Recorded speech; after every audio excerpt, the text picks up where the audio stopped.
हमने बच्चा स्टार्ट करा था हैशटैग बेसिक ग्रामर। तो जब भी हम बेसिक ग्रामर की स्टार्टिंग करते हैं, है ना, तो हम स्टार्ट करते हैं लेटर से। कहाँ से? लेटर से। लेटर का मतलब होता है अक्षर। क्या होता है? अक्षर। इसके बारे में मैंने आपको बताया था। लेटर से बड़ा क्या होता है? वर्ड। और वर्ड का मतलब क्या होता है? शब्द होता है। इसकी भी मैंने आपको डेफिनेशन लिखवाई थी, है ना। इसके भी बारे में मैंने बताया था कि group of letter is called a word, यानी अक्षरों के समूह को शब्द कहते हैं। Which have a complete sense, जब उसका पूर्ण अर्थ निकले, है ना, जब उसका कुछ मतलब निकले तो उसे वर्ड कहते हैं। हाँ या ना बोलो। अब हम जब आगे बढ़ेंगे, देखो जो वर्ड होता है यानी कि जो शब्द होता है वह एक अक्षर का भी हो सकता है अगर उसका कोई मतलब निकले, है ना। जैसे मैं कह दूं आई। क्या? आई मतलब क्या होता है? तो यह एक अक्षर है या शब्द है ना। अक्षर भी है, शब्द भी है, लेकिन इसको हम यहाँ पे शब्द कहेंगे। क्या है जी?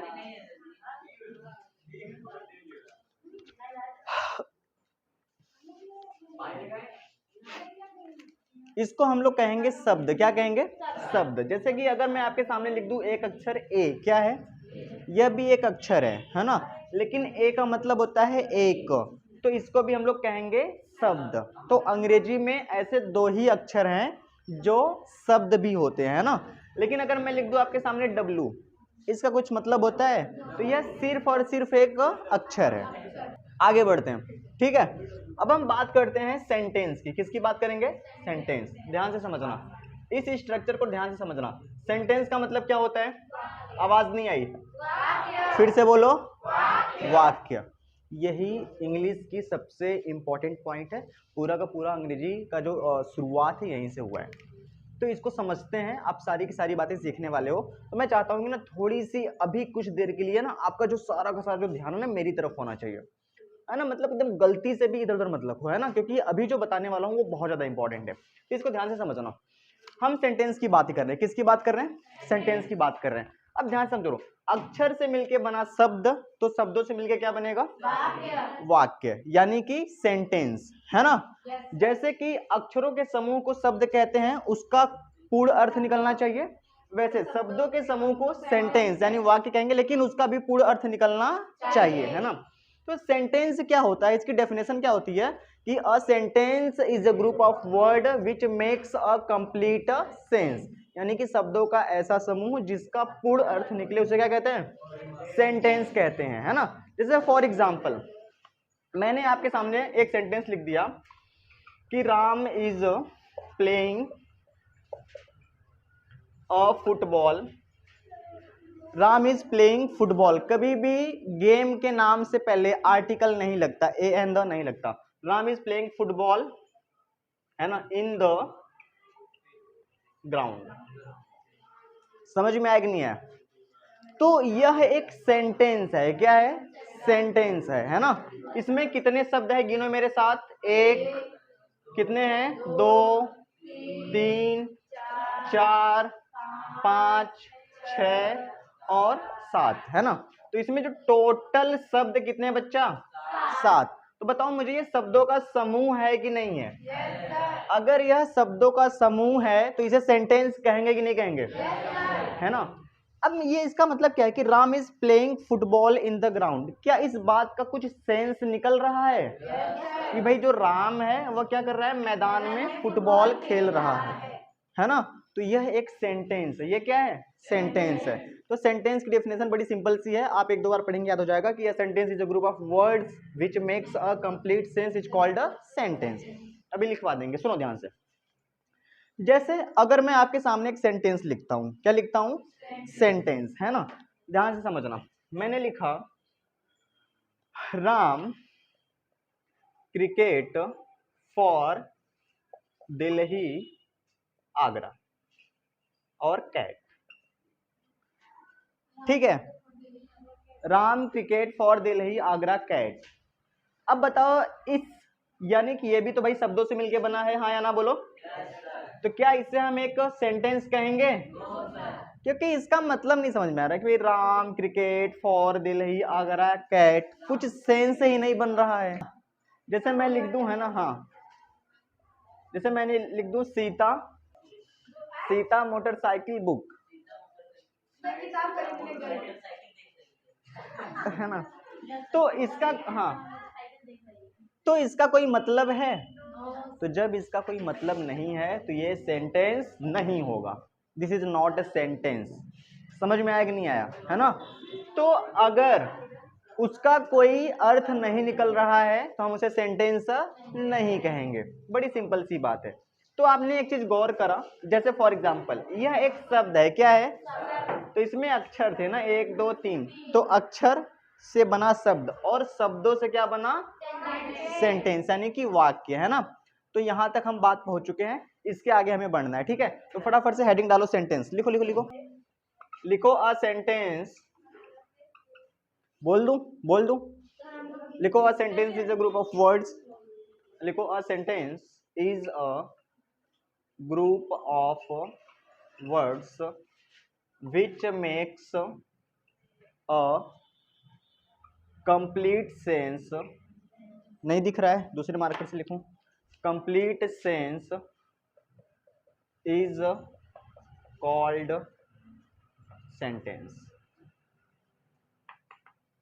a sentence is a group of word which makes a complete sense is called sentence।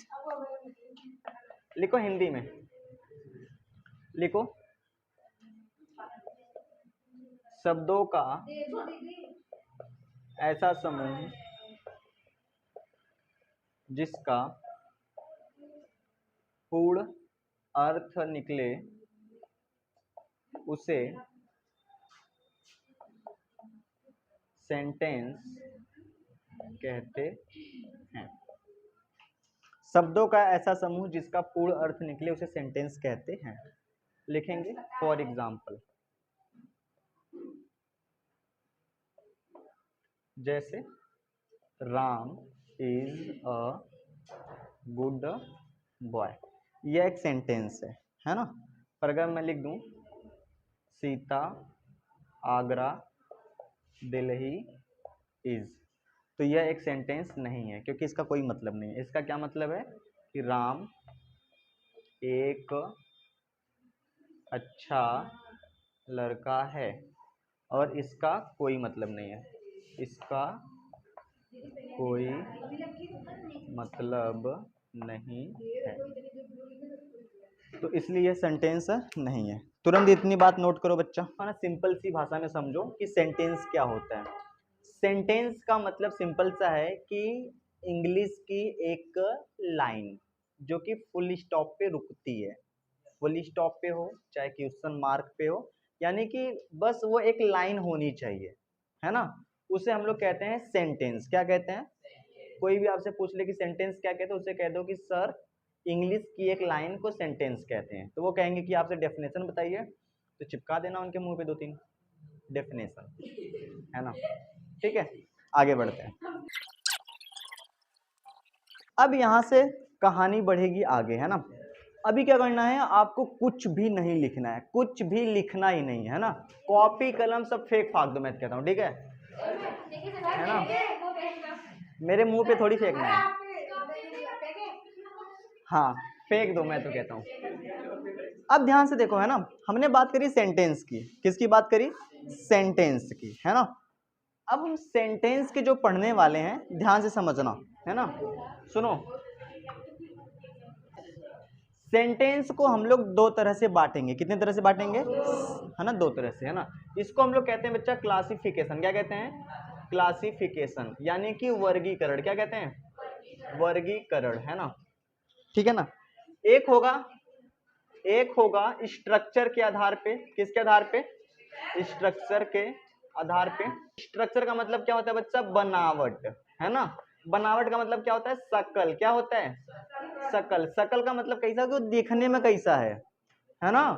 अरे वो दिखने में कैसा है, लगता कैसा है, उसकी शकल कैसी है ना? जैसे फॉर एग्जाम्पल, जैसे कि अब आप समझना कि बांटने का मतलब क्या होता है। जैसे आम बेचने वाला एक है, आम बेचने वाला, सही बात है ना। तो आम जो होता है, एक होता है कि आप देख के बताओ कि ये कैसा आम है, हाँ या ना। जैसे कुछ आम गोल होते हैं, कुछ लंबे होते हैं, कुछ टेढ़े होते हैं, तो आप ऐसे दूर से देख के क्या बताओगे, शक्ल देख के बताओगे ना।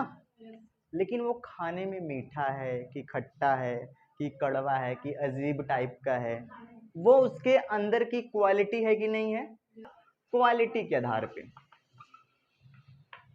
है ना। क्वालिटी के आधार पे, है ना। क्वालिटी का मतलब होता है गुड़, क्या होता है ना। यानी कि क्वालिटी, उसके अंदर गुड़ क्या है भाई, है ना। अब एक बात समझना सिंपल, ये जो बातें बता रहा हूँ ना, किसी किताब में नहीं मिलेगा, है ना। कि कोई ग्रामर का बुक है उसमें ये सब लिखा है ना, ये अपना खुद का ग्रामर है। तो जो बता दिया वही परम सत्य है, सिंपल सी बात है। तो बस ध्यान से देखते रहना। देखो, स्ट्रक्चर के आधार पे अगर हम सेंटेंस की बात करें, है ना, तो ध्यान से समझना, बड़ी सिंपल सी बात है। कितने होते हैं, सबसे जो पहला होता है बच्चा, वो होता है अफर्मेटिव। क्या होता है, अफर्मेटिव। अब ये सर अफर्मेटिव क्या होता है, एक एक बात समझाऊंगा, बस सुनते रहो। अफर्मेटिव का मतलब होता है सकारात्मक। क्या होता है, सकारात्मक वाक्य, है ना। अफर्मेटिव सेंटेंस यानी सकारात्मक वाक्य, है ना। मतलब एक ऐसा वाक्य जिसमें नहीं नहीं आएगा, है ना। हम सिंपल बात करेंगे कि राम स्कूल जा रहा है, वह पढ़ रहा है ना। मैं पढ़ा रहा हूँ, तुम सोच रहे हो, वह गा रही है ना। ऐसे सिंपल सी बात। दूसरा होगा बच्चा निगेटिव। क्या होगा, है ना, निगेटिव सेंटेंस, जिसको हम लोग कहेंगे नकारात्मक वाक्य। क्या कहेंगे, इसमें हर बात में ना नकार दिया जाएगा, यानी कि मना कर दिया जाएगा ना, कि राम स्कूल नहीं जाता है, तुम नहीं पढ़ते हो, है ना, तुम अच्छे बच्चे नहीं हो, ये सारी की सारी बातें, ठीक है। तो नकारात्मक वाक्य। जो तीसरा होता है वो होता है बच्चा इंटेरोगेटिव। क्या होता है, इसको इंट्रोगेटिव मत पढ़ना कभी, इंटेरोगेटिव। क्या होता है, इंटेरोगेटिव, है ना। इसको कहते हैं प्रश्नवाचक वाक्य। क्या कहते हैं, प्रश्नवाचक वाक्य। समझ में आया। और ये जो इंटरोगेटिव सेंटेंस होता है, यह दो तरह का होता है। कितने तरह का होता है, दो तरह का, है ना। ध्यान से समझना इसको। इसको मैं ए कह दे रहा हूँ, इसको क्या कह दे रहा हूँ, बी, है ना। एक जो होता है स्टार्ट होता है हेल्पिंग वर्ब से। कहाँ से स्टार्ट होता है, हेल्पिंग वर्ब से। और दूसरा जो है स्टार्ट होता है WH फैमिली से। सारी की सारी बातें बताऊंगा। इसको कहते हैं बच्चा जब कोई वाक्य क्या से शुरू हो। कहाँ से शुरू हो, क्या से शुरू हो, है ना, पहला। इसको कहते हैं कि जब प्रश्नवाचक शब्द बीच में आए, है ना, यानी कि प्रश्नवाचक शब्द बीच में आए, ये वाला हो गया दूसरा। इतनी बातें क्लियर है ना। तो अगर हम गिने तो कितना हो गया, पहला, दूसरा और तीसरा, ये तो इसके अंदर है ना। एक हम लोग कह लेते हैं चौथा। कौन सा, चौथा। चौथा क्या होता है, ध्यान से समझना। चौथा होता है interrogative plus negative sentence. Interrogative plus negative sentence, इसको क्या कहते हैं, प्रश्नवाचक, प्रश्नवाचक प्लस नकारात्मक वाक्य। इन वाक्यों में क्या होगा कि प्रश्नवाचक भी होगा और नहीं आएगा। जैसे कि मैं कह दूं कि क्या तुम स्कूल नहीं जाते हो, तो क्या भी आया नहीं भी आया, है ना। तुम क्यों पढ़ाई नहीं करते हो ना, क्यों भी आ गया नहीं भी आ गया। इसमें क्या आएगा, जैसे कि मैं कह दूं कि क्या वह छोटा बच्चा है, और अगर मैं इसमें कह दूं जैसे WH फैमिली से स्टार्ट, जैसे कि प्रश्नवाचक शब्द बीच में आया ना, कि तुम क्यों रो रहे हो, है ना, तुम क्यों पढ़ रहे हो, तुम कहाँ जा रहे हो, ना तुम कब सोते हो। समझ में आया। तो ये सारी की सारी बातें अभी एक लाइन से लिखवाएंगे ना, कि अफर्मेटिव क्या होता है, निगेटिव क्या होता है, इंट्रोगेटिव क्या होता है। तो मुझे बताओ, स्ट्रक्चर के आधार पे हमने सेंटेंस, यानी कि स्ट्रक्चर के आधार पे हमने सेंटेंस को कितने तरह से बांटा है, चार। कितने तरह से, तेज से बोलो। पहला, आवाज नहीं आई। दूसरा, तीसरा, चौथा इंट्रोगेटिव प्लस निगेटिव। इंट्रोगेटिव कितने तरह का होता है, पहला हाँ, इसको कह लेना पूरा, स्टार्ट विथ हेल्पिंग वर्ब और स्टार्ट विथ WH फैमिली, यानी कि जब वाक्य क्या से शुरू हो और जब प्रश्नवाचक शब्द बीच में आए। कितने लोगों को यहाँ तक बातें समझ में आई? पक्का? अगर हम क्वालिटी के आधार पे बात करें, हेलो हेलो, देखो आपको ना जब भी स्कूलों में ग्रामर की बुक में कभी भी पढ़ाया जाएगा ना, तो आपको ये नहीं पढ़ाया जाएगा, आपको बस ये पढ़ाया जाएगा कि जो सेंटेंस होते हैं वो 5 प्रकार के होते हैं, है ना। तो मैं बता दे रहा हूँ, उसी को मैं क्वालिटी के आधार पे कहता हूँ कि क्वालिटी के आधार पे सेंटेंस कितने प्रकार के होते हैं? 5। कभी ये मत कहना ना कि 2 प्रकार के होते हैं। हम सेंटेंस को 2 तरह से बांटते हैं, है ना, एक स्ट्रक्चर के आधार पे, एक क्वालिटी के आधार पे। तो अगर हम बात करें कि सेंटेंस क्वालिटी के आधार पे कितने तरह के होते हैं, तो 5, है ना। तो उसमें जो सबसे पहला नाम है ना, जो सबसे पहला नाम है उसको कहते हैं असर्टिव सेंटेंस। क्या कहते हैं? असर्टिव सेंटेंस, जिसको हम लोग बच्चे कहते हैं कथनात्मक वाक्य। कथनात्मक वाक्य, हाँ या ना बोलो। तो जो असर्टिव होता है ना, इसमें दोनों बातें आ सकती हैं, ए और बी कह देता हूं, है ना। इसी में अफर्मेटिव भी आ जाता है और इसी में क्या आ जाता है? निगेटिव भी आ जाता है। ये दोनों की दोनों बातें, ठीक है। चलिए दूसरा यहां पे लिखते हैं। दूसरा होता है इंटेरोगेटिव। क्या होता है? इंटेरोगेटिव। इसको हिंदी में क्या कहते हैं? प्रश्नवाचक वाक्य। तीसरा बच्चा, अच्छा हाँ, इसमें भी 2 चीजें आती हैं, आपको पता ही है ना। एक कहां से स्टार्ट होता है? स्टार्ट विथ हेल्पिंग वर्ब, है ना, और एक होता है स्टार्ट विथ WH फैमिली। तीसरा होता है बच्चा इम्परेटिव सेंटेंस। क्या होता है? Imperative sentence. इसको कोई बता सकता है हिंदी में क्या कहते हैं? आज्ञा सूचक वाक्य। और चौथा कौन सा होता है? एक्सक्लामेटरी होता है, एक्सक्लामेटरी सेंटेंस। इसको क्या कहते हैं बच्चा? विस्मयादि बोधक, है ना। इन सब के बारे में डिटेल में पढ़ाऊंगा, एक एक बात पढ़ाऊंगा, ठीक है। 5वां लिख देता हूं यहाँ पे, ऑप्टेटिव सेंटेंस। समझ में आया? इसको हम लोग कहते हैं इच्छा सूचक वाक्य। क्या कहते हैं? इच्छा सूचक वाक्य। यही बातें हम पढ़ते हैं। और सेंटेंस में अगर आपने इतनी बातें पढ़ ली है ना, तो आपको टेंस वेंस जितनी भी चीजें हैं ना, सब कुछ बहुत आसानी से आने लगेगा, है ना। तो हर एक बात को आपको नोट करना है, ठीक है। तो फटाफट से इसको नोट करो। कैसे नोट करोगे अब मैं बता दे रहा हूं, देखो नोट करो।